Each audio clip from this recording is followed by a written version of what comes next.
6월 5일 토요일 새벽기도 시작하겠습니다.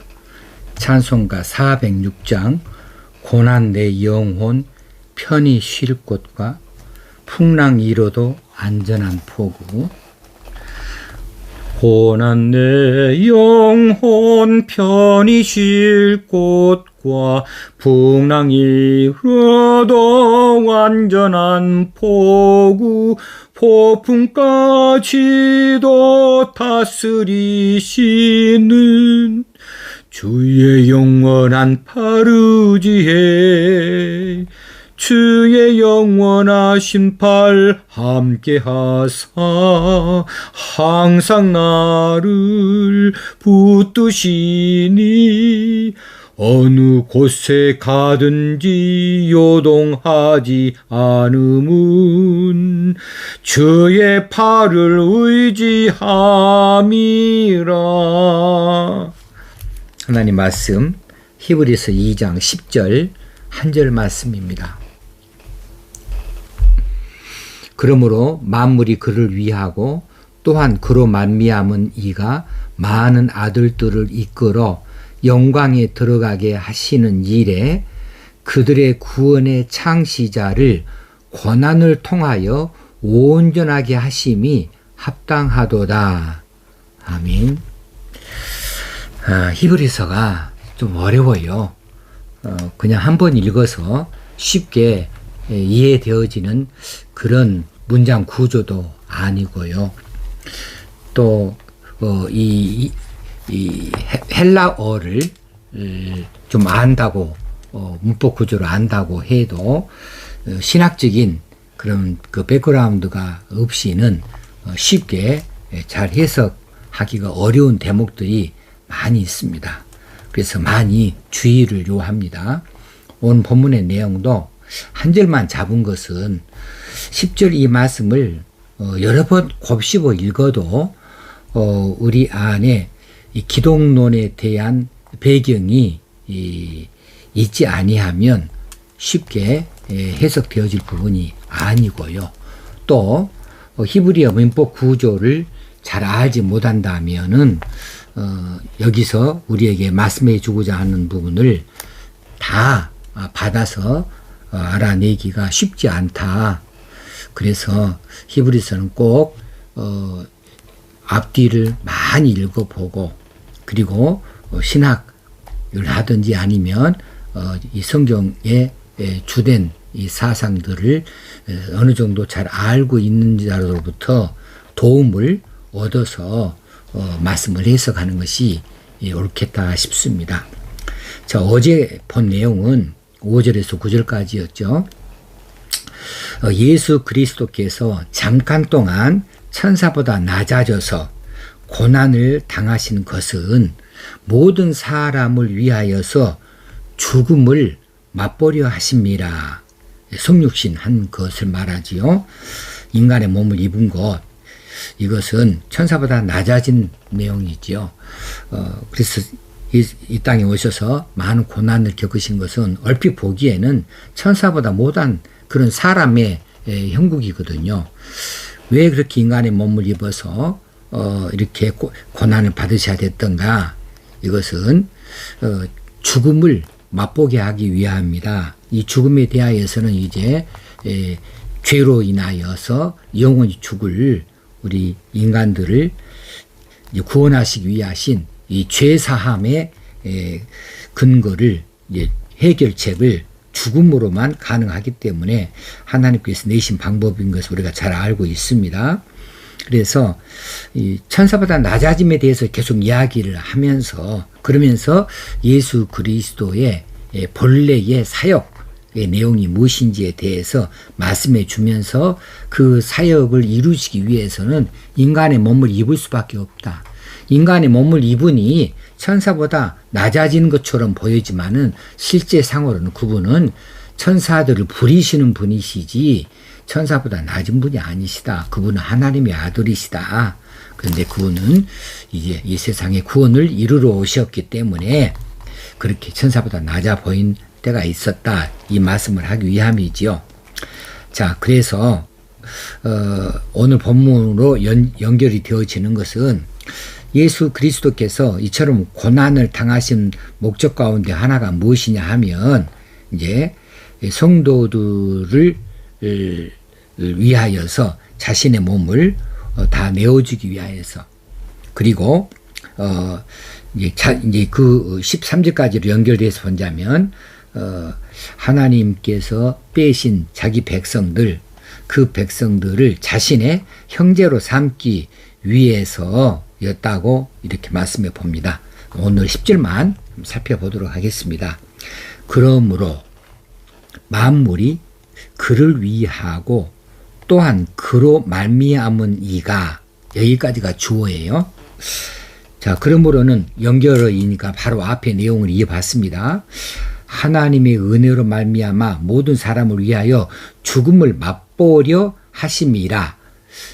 그 죽음을 맛보려 하기 때문에, 그러므로 어떻게 해야 되는가, 그 다음에 연결되어지는 내용을 오늘 말씀해 주고 있습니다.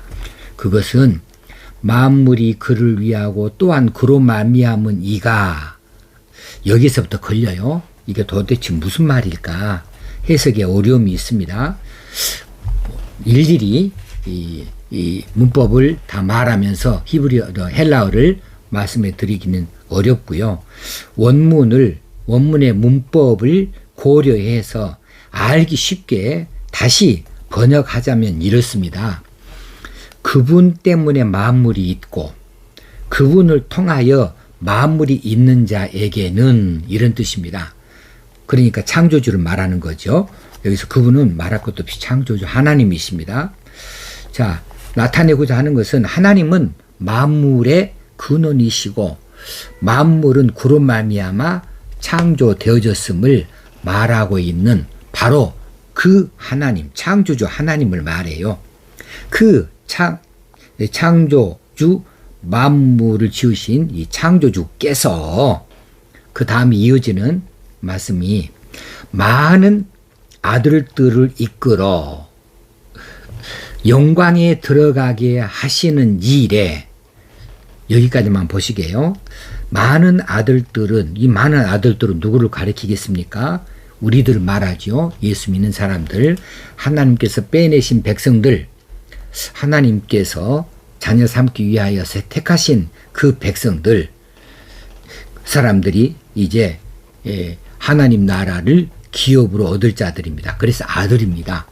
왜 딸을 말하지 않는가 이렇게 섭섭하게 생각하실 여성분들이 계실지 몰라도, 이제 고대 사회에는 이제 아들들이 부모의 기업을 상속할 자격을 가져요. 근데 오늘 본문에서는 이제 아들이 휘어쓰거든요. 이것은 이제 복수형으로 지금 나타나 있습니다. 많은 아들들. 이러니까 한두 사람이 아니죠. 이들은 예수 그리스도의 대속 사역을 통해서 죄사함 받고 하나님의 자녀가 되어질 자들 말하고 있습니다. 이 자녀들은 당연히 하나님 나라를 유업으로 받을 자들입니다. 그 아들들을 구원의 영광에 들어가게 하시는 일에, 영광에 들어가게 한다, 그 말은 여기서 말하는 영광은 하나님 나라, 당연히 하나님 나라입니다. 그 하나님 나라에 들어가게 하는 일에 무엇을 하시느냐 하면, 그들의 구원의 창시자, 누굽니까? 예수 그리스도입니다. 그들의 구원의 창시자를 고난을 통하여 온전하게 하심이 합당하도다. 그래서 9절의 말씀을 이루는 거예요. 하나님의 은혜로 말미암아 모든 사람을 위하여 죽음을 맛보려 하심이라. 이게 바로 고난을 통하여를 말씀해 주고 있는 거죠. 자, 여기에서 어떻게 성도들로 하여금 영광에 들어가게 하실 수 있는가 하면, 예수 그리스도의 고난을 통하여 들어가게 한다는 이야기입니다. 여기서 온전하게 한다는 말이 우리 해석에서 좀 걸려요. 온전하게 한다는 것은 이제 여러 성경에 자주로 등장하는 표현인데요. 온전하게 한다 말은 완전하게 한다. 원래 말씀하시는 그 상태를 회복하게 한다. 이게 다 온전하게 한다는 뜻인데, 그런 의미에서 이 온전하게 하신다는 뜻은 처음부터 계획했던 그 목표에 이르게 한다는 뜻이 있습니다. 그 목표에 이르게 한다. 그러면 하나님의 우리를 향하신 목표가 뭐예요? 우리가 하나님 영광의 나라에 들어가는 겁니다. 그 영광의 나라, 하나님 나라에 들어가게 하는 것이고, 하나님께서 예수 그리스도의 를 세상에 보내신 목표가 뭡니까? 목적이 구원을 이루시기 위함이죠. 이 세상의 구세주가 되어져서 이제 그를 믿는 자들마다 하나님의 자녀가 되게 하는 데에 그 일을, 구속의 일을 하는 일입니다. 그러니까 이 온전하게 하심은 예수 그리스도 입장에서 보실 때에는 하나님의 뜻을 받들어서 이제 자신이 십자가를 지시고 그리고 고난을 받으셔서 이제 죽으시고 부활하심으로 인하여 목표에 이르는 일입니다. 이것이 온전하게 그분의 세상에 보내심을 받은 그 뜻을 하나님의 뜻을 온전하게 하는 일이 되어지지 않겠습니까? 그렇게 하는 것이 합당하도다 하는 거예요. 구원의 창시자를 고난을 통하여 온전하게 하심이 합당하도다. 자, 여기서 고난이라고 하는 것도 나오게 되는데요. 여기 고난도 복수형입니다. 그러니까 그 고난이 십자가 죽음만 말하는 것이 아니고 그 이상으로 십자가 죽음에 이르기까지 세상에 인간의 몸을 입고 들어오시니 성육신의 사건, 이것부터 그분의 입장에서는 고난의 시작이죠. 십자가 사건 또 부활에 이르기까지 그분의 지상에서 삶의 모든 그 겪었던 모든 고난을 다 포함하는 것이 바로 오늘 여기에서 고난을 통하여입니다. 그러니까 그 구원의 창시자를 고난을 통하여 그분의 삶의 모든 전 과정을 통하여서 구원의 사역을 이루시는 그 고난을 통하여 온전하게 하심이 합당하도다. 온전하게 하면 뭐라고요? 목표에 이르게 하다. 그 하나님의 뜻을 완전히 다 이루게 하는 데에 예수 그리스도의 사역의 그 완성을 이루는 그 목표에 이르게 하는 것이 합당하도다. 그런데 여기서 강조하고자 하는 것은 고난이에요. 그러기에 이 고난, 예수 그리스도이지만 하나님의 아들이시지만 고난을 받아야만, 그래야만 하나님의 뜻을 이 땅에서 이루시는 것이 되어지니까 그 고난은 당연하다는 겁니다. 합당하다는 겁니다. 그러니까 천사보다 잠깐 낮아지는 것은 이것은 당연한 일이고 합당한 일이라고 그렇게 말하고 싶어 하는 것이지요. 그래서 오늘의 10절의 말씀의 해석은 끝은 이렇습니다. 예수 그리스도를 좀 소개합니다. 자, 그분은 천사보다 뛰어나신, 천사보다도 훨씬 더 높으신 분이시지만 잠시 동안 천사보다 못한 때가 있을 수밖에 없었는데 그것은 성육신 사건이죠. 이 성육신 사건이 없이는 죽어줄 수가 없어요. 죽어주지 아니하면 죄 문제를 해결하지 못해요. 그러니까 이 죄 문제를 해결하기 위해서 인간의 몸을 입으신 것 자체가 고난이고 낮아지심이고, 그것이 천사보다 못한 모습으로 보일 수도 있는 것이고요. 그랬는데 그 성육신만 가지고도 구원의 주로서는 온전하지 못하다는 겁니다. 창조주 하나님께서 장차 그 백성들을, 자신의 백성들을 그리스도의 대속 사역을 통해서 죄사함을 받게 하시고 영광의 나라, 하나님 나라에 들어오도록 하시기 위해서는 이 예수 그리스도가 성육신만 해서는 안 된다. 인간의 몸만 입고 세상에 그냥 다녀와서는 안 된다. 반드시 십자가에서 피를 흘려서 죽어주시는 일, 이 죽음, 대속의 죽음을 맛보아야만 하는 것인데, 그러게 하기까지의 자신의 그분의 생애 전체가 다 고난이더라는 거예요. 그 고난을 통하여서 이제 하나님 나라의 백성들로 우리가 들어가도록 그렇게 구원의 창시자가 되어지는 것이지요. 그래서 고난을 통하여 온전케 하심이라고 하는 것은 곧 그 목표에 이르게 하시는 것, 이것이 합당할 수밖에 없다. 그분이 고난 받으시는 거, 이것은 합당할 수밖에 없다라고 하는 사실을 밝혀주고 있습니다.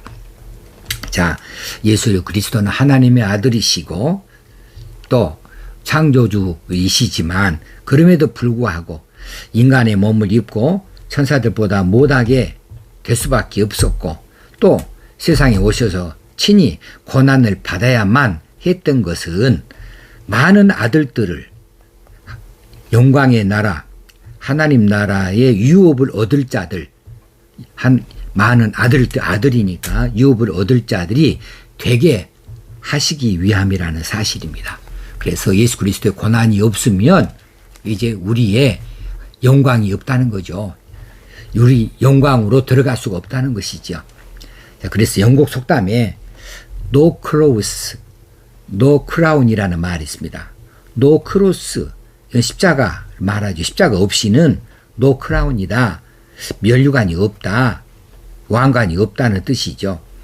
자, 우리로 면류관을 얻게 하시기 위해서 예수 그리스도는 이제 십자가 고난을 감당하셨습니다. 그렇다면 우리는 어떤가? 봉짜배기 구원인데 그냥 그 면류관만 받아 쓰고 있으면 다인가? 그것이 아니죠. 그 면류관을 쓴다는 의미는 그분의 뜻에 동의한다는 것이고 그분과 함께 한다는 것이지요. 그것이 바로 면류관을 쓰고 있는 자체가 되어지는 것입니다. 그래서 그분과 함께 하는 것은 뭐예요? 그분의 고난에 동참하는 거예요. 그분의 십자가를 함께 하는 것이지요. 그래서 이제 마태복음 16장에서 우리가 잘 아는 대로 24절에 누구든지 나를 따라오려거든 자기를 부인하고 자기 십자가를 지고 나를 쫓을 것이니라. 누구든지 예수를 따라가려거든 자기를 부인해야 됩니다. 자기 십자가를 져야 됩니다. 그래야 그분을 따라갈 수 있는 거예요. 자기를 부인한다. 자기 뜻대로 살아서는 안 돼요. 자기 뜻대로 살면 그분 못 따라가요.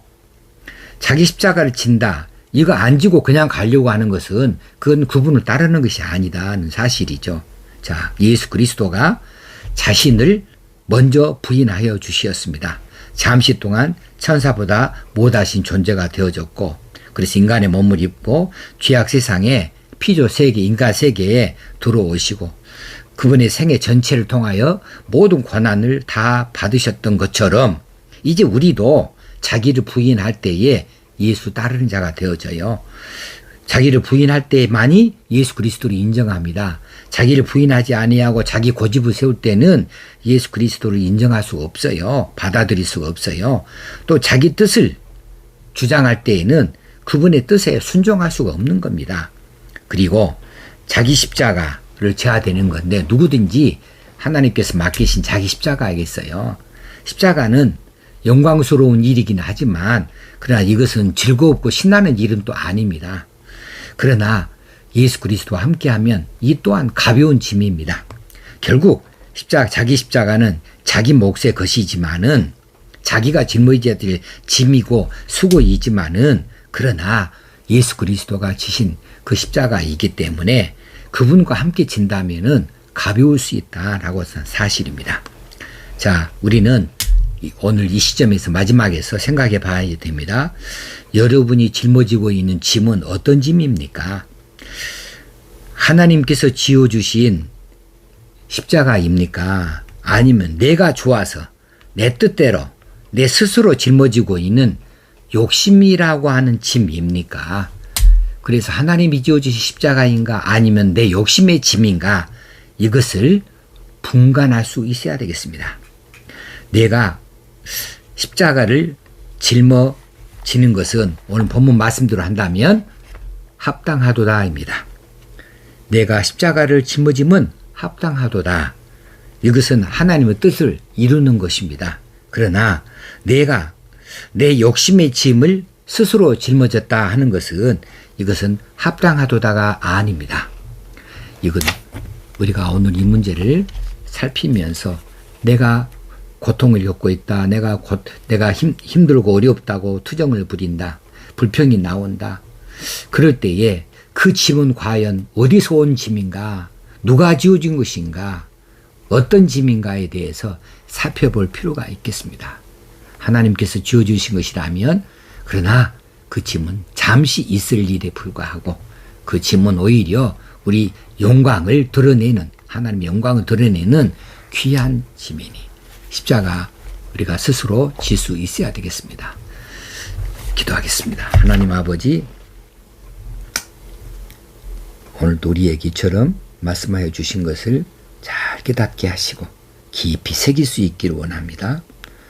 예수 그리스도 나를 위하여서 십자가를 짊어지시고 고난을 받으셨음을 잘 안다 하고 있지만 아는 것으로 끝나지 아니하고 그 사실이 내 삶의 현장에서 구체적으로 실현되어 줄 수 있는 믿음이 되어지기 원합니다.